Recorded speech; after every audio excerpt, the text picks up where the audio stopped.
Assalamualaikum warahmatullahi wabarakatuh. Okay, uh, how are you today? I hope that you are in a good condition. Even though we have to fight, we have to fight because it's still pandemic situation. So we have to keep our healthy. Oke, di sini Ibu singkat saja menyampaikan materi sedikit ulasan untuk mengisi classroom kita, yaitu tentang prohibition, permission, dan obligation. Hanya ada slide sedikit yang Ibu sampaikan. Nah,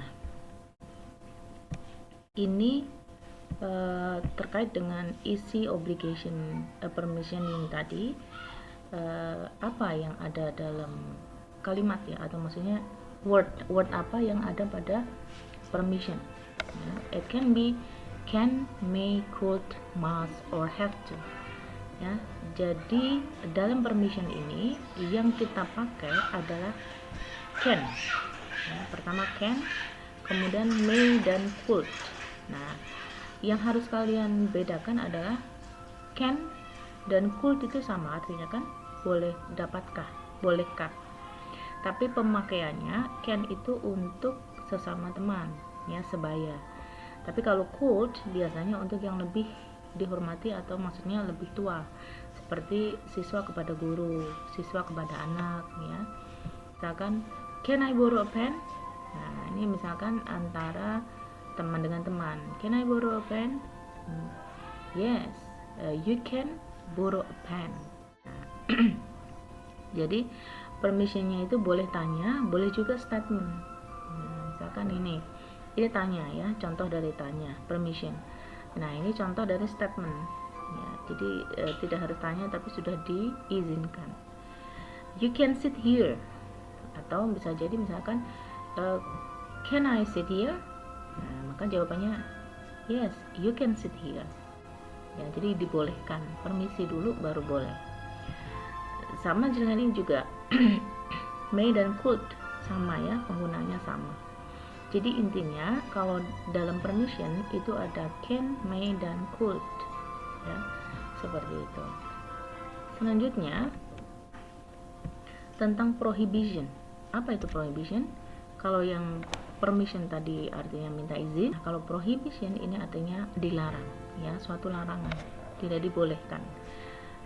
Can't and mustn't are used to show that something is prohibited, not allowed. Jadi can't ini dari kata can not, mustn't dari kata must not. Jadi kalau dalam prohibition ini ada dua kata ini tadi, tapi ditambahkan dengan not. Nah, itu sebagai penekanan not allowed, seperti itu. Can't usually gives the idea of something that is against the rules. Jadi kalau sudah rule maka tidak boleh dilanggar. You can't go into the hospital without the mask. You can't drive in this country unless you are over 18. Jadi kalian dilarang ke hospital kalau tidak memakai masker. You can't go, jadi kamu nggak bisa ke hospital ini tanpa memakai masker. Sama dengan ini, kamu dilarang untuk mengendarai kalau umur kalian tidak lebih dari 18 tahun, seperti itu. Jadi sekali lagi aku tekankan, selain can ada juga must. You cannot, you mustn't. Nah, kalau cannot ini berarti datangnya dari satu aturan, suatu aturan atau rules. Tapi mau nggak mau kalian memang harus melakukan. Nah, kalau must itu datangnya dari kita sendiri. Mustn't usually means that it is the speaker who is setting the rule. Jadi kita sendiri yang punya rule, kita yang memposisikan kita sendiri. Contoh misalkan you must go to the school. I must do or I must learn English. I must do the assignment. I must have a breakfast. Nah, jadi kan dari kita sendiri kan. You mustn't use your phone in a class. Jadi kamu nggak boleh memakai phone. I must I must put the phone, ya, I must put the phone. Jadi aku harus menaruh phoneku.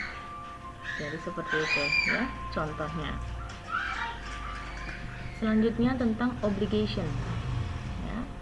Nah, obligation ini yang terakhir, pembahasan terakhir, yaitu kewajiban, wajib ya. Jadi kalau wajib itu ada dua ya, ada dua words, have to and must.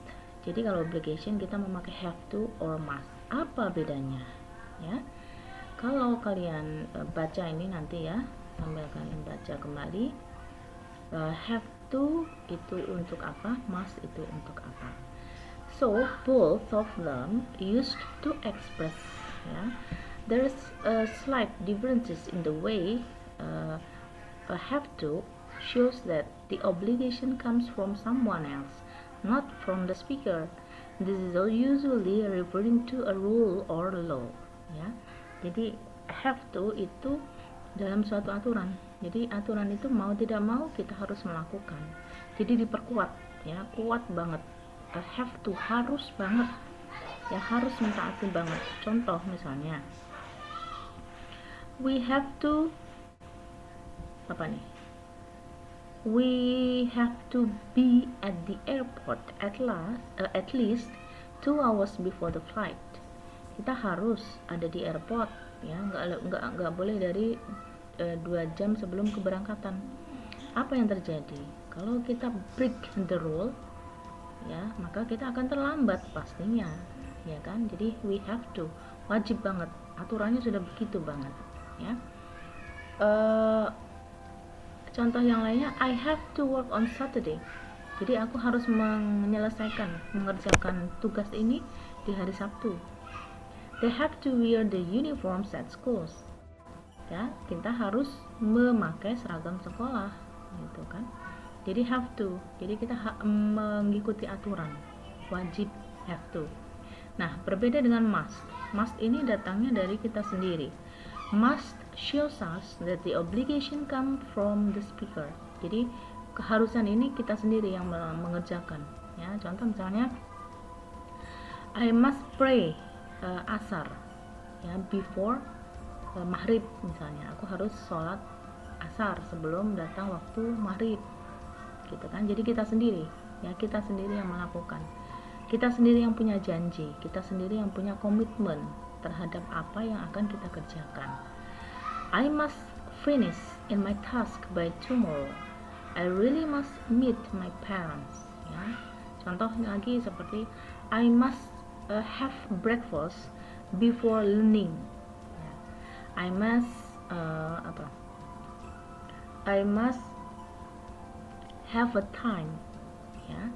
I must have a time to do something ya. Aku harus punya waktu untuk melakukan sesuatu ya. Oke, itu pembahasannya. Dan yang terakhir adalah, nah ini untuk contoh saja ya, nanti kalian bisa membedakan have to dan must ya. Selanjutnya adalah, nah selanjutnya tugas untuk kalian ya. You have to do the exercise. Nah ini ibu sudah langsung masuk ke dalam contoh kalimatnya ya. You have to do. Jadi have to kan berarti suatu kewajiban ya, yang asalnya dari situasi. Nah ini ibu yang memberikan tugas, jadi kamu gitu kan.